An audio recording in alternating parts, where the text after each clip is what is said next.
But we are here because Barack Obama was elected president. We are here because the Democrat Party has a majority in the Senate and the House of Representatives. Bart Stupak. There's a lot of anger at Bart Stupak today. Bart Stupak was always going to vote for this. Bart Stupak was never going to vote. The thing that Bart Stupak needs to be hounded out of office for is for misleading an entire nation and giving an entire nation a big, fake, faint job that he and his cohorts were somehow going to do something to stop this on the basis of a false premise anyway. I want you to hear a piece of audio from Stupak. And this is October 24th in Sheboygan, Michigan. He held a town hall meeting. This is internet quality here. He had a town hall meeting, and he told a questioner. He told one of his voters that if he liked everything but the abortion funding, he would vote for it. He said this last October. If everything I want in the bill, the final bill, I like everything in the bill, except to have public funding for abortion. And we had a chance to run our amendment, and we lost. Okay? I voted my conscience, stayed true to my principles, stayed true to the beliefs of this district. Could I vote for health care? Yes, I still could. And he did. He was always going to, as were the moderate Democrats. And there were some of them that were given a chance to vote no because they had enough of a majority last night. But up until 4 o'clock yesterday afternoon, theoretically, Pelosi did not have the votes. I'm asking myself, what kind of country are we today? We're not a representative republic. The will of the people was spat upon yesterday. The will of the people is of no concern to the people who now have power and authority from the White House all the way down to Capitol Hill. The will of the people is something to be crushed. So we're not a representative republic. You can't even say, loosely defined, we are much of a democracy. We have to restore these things. We have to do this by getting rid of these people at the ballot box. We must get them out of office. That's the only thing here. I mean, I hear people talking about repeal, and that's great. But there's something that has to happen before we can do that. We can't repeal this thing as we sit here today. We don't have the votes. We didn't have the votes to stop it. We're not going to have the votes to repeal it. We have to start winning elections. But I'm going to tell everybody in the Republican Party that's running around talking about repeal, it better be more than a campaign slogan. You better mean it. Don't declare something as principle and then play it like a $5 poker chip like Bart Stupak did. Stupak has humiliated and disgraced himself, and because he lied, because he held out the hope of millions of Americans that this travesty would not happen. Bart Stupak has not only humiliated and disgraced himself, he has as big a role in destroying this country as it was founded as Barack Obama does. Last night, Bart Stupak damaged the already crippled Democrat Party more than he knows, more than they know. That executive order, totally laughable. Stupak just wanted his notice me moment. Stupak is no different than Neville Chamberlain. Came back with that little letter from Hitler. Oh, yeah, Hitler says no war between his country and ours. Churchill said, well, you're a fool. Well, Stupak got his executive order, which is worthless. Can be rescinded, but it does not have the ability to counter statute.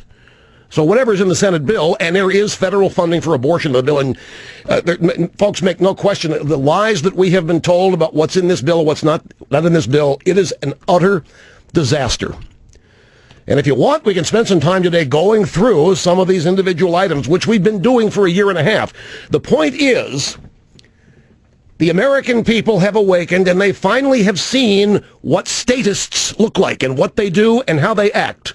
Even McCain, who as recently as a year ago wanted to walk across the aisle and work with these people, said today he's upset just looking at how happy they are at what they've done.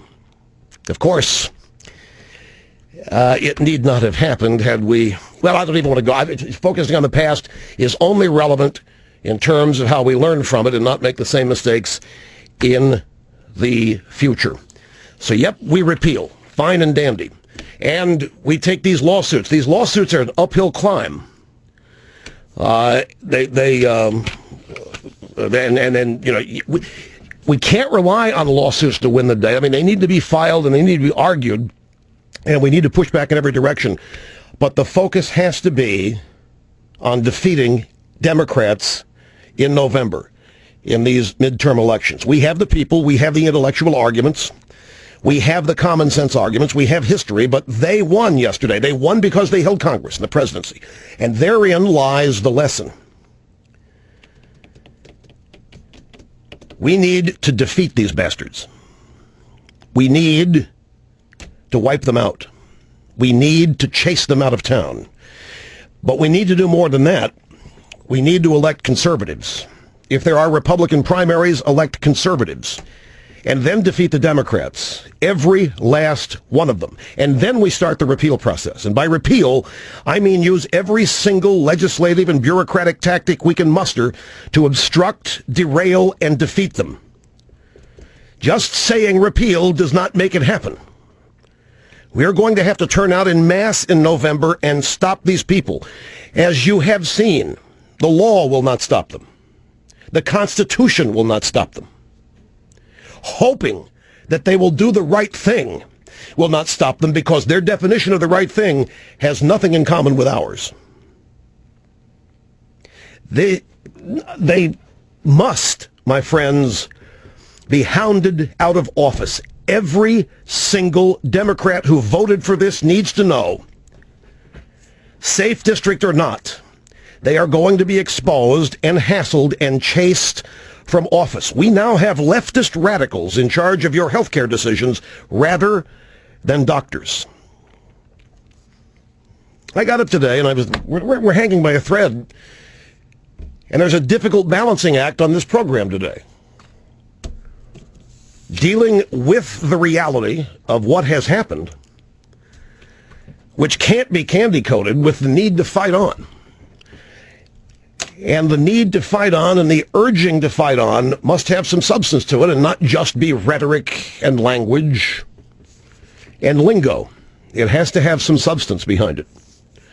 Because we really are facing the prospect that our country will never be the same after yesterday.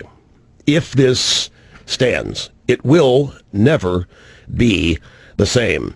And a majority of the American people understood it. A majority of the American people understand it and know it and are outraged by this. Americans are now eagerly awaiting their insurance premiums to be reduced by $2,500 a year. Obama has been promising this since his presidential campaign of 2008. Americans are now eagerly awaiting for all of the uninsured to magically have health insurance. The American people are now magically waiting for their premiums to go down, for their access to go up. I was listening to some of the Democrats and some of the Democrats in the media last night.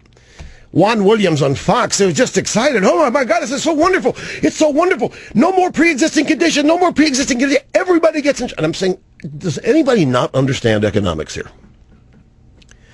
We're not even talking about an insurance business anymore. What's happened here is not insurance. Insurance is, you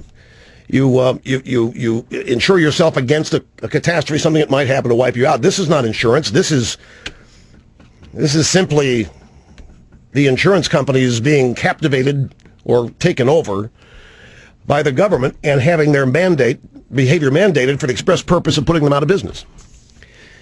This bill, as I told you last week, you don't have to buy insurance. You can wait until the accident or the illness happens, and then buy it that day. And they have to sell it to you. And no matter what, if you get terminal cancer, the doctor gives you 3 months. They have to sell you your coverage. Except you're not going to have to buy it. If you can't afford it, all your neighbors will. No insurance company can stay in business doing this. Same thing with pre-existing condition. No pre-existing condition. And the liberals keep talking about automobile insurance. What happens to you when you have an automobile policy, you're driving around and you have an accident? And you do a lot of damage. Hey, guess what? You are a higher risk. Your auto insurance premium goes up, right? Why shouldn't that happen with health care? Why shouldn't it? It's not fair. I know, it's not fair. Well, it won't now. It won't now. So, Yeah, pre-existing conditions are going to be covered, but who's going to pay for this? Insurance premiums are going to skyrocket in the next couple of years until they are out of business and the government steps in to take over with the public option, which is just waiting a couple of months, couple of days, couple years down the tracks. It's just waiting for this to happen because this bill mandates the destruction of the private health insurance business.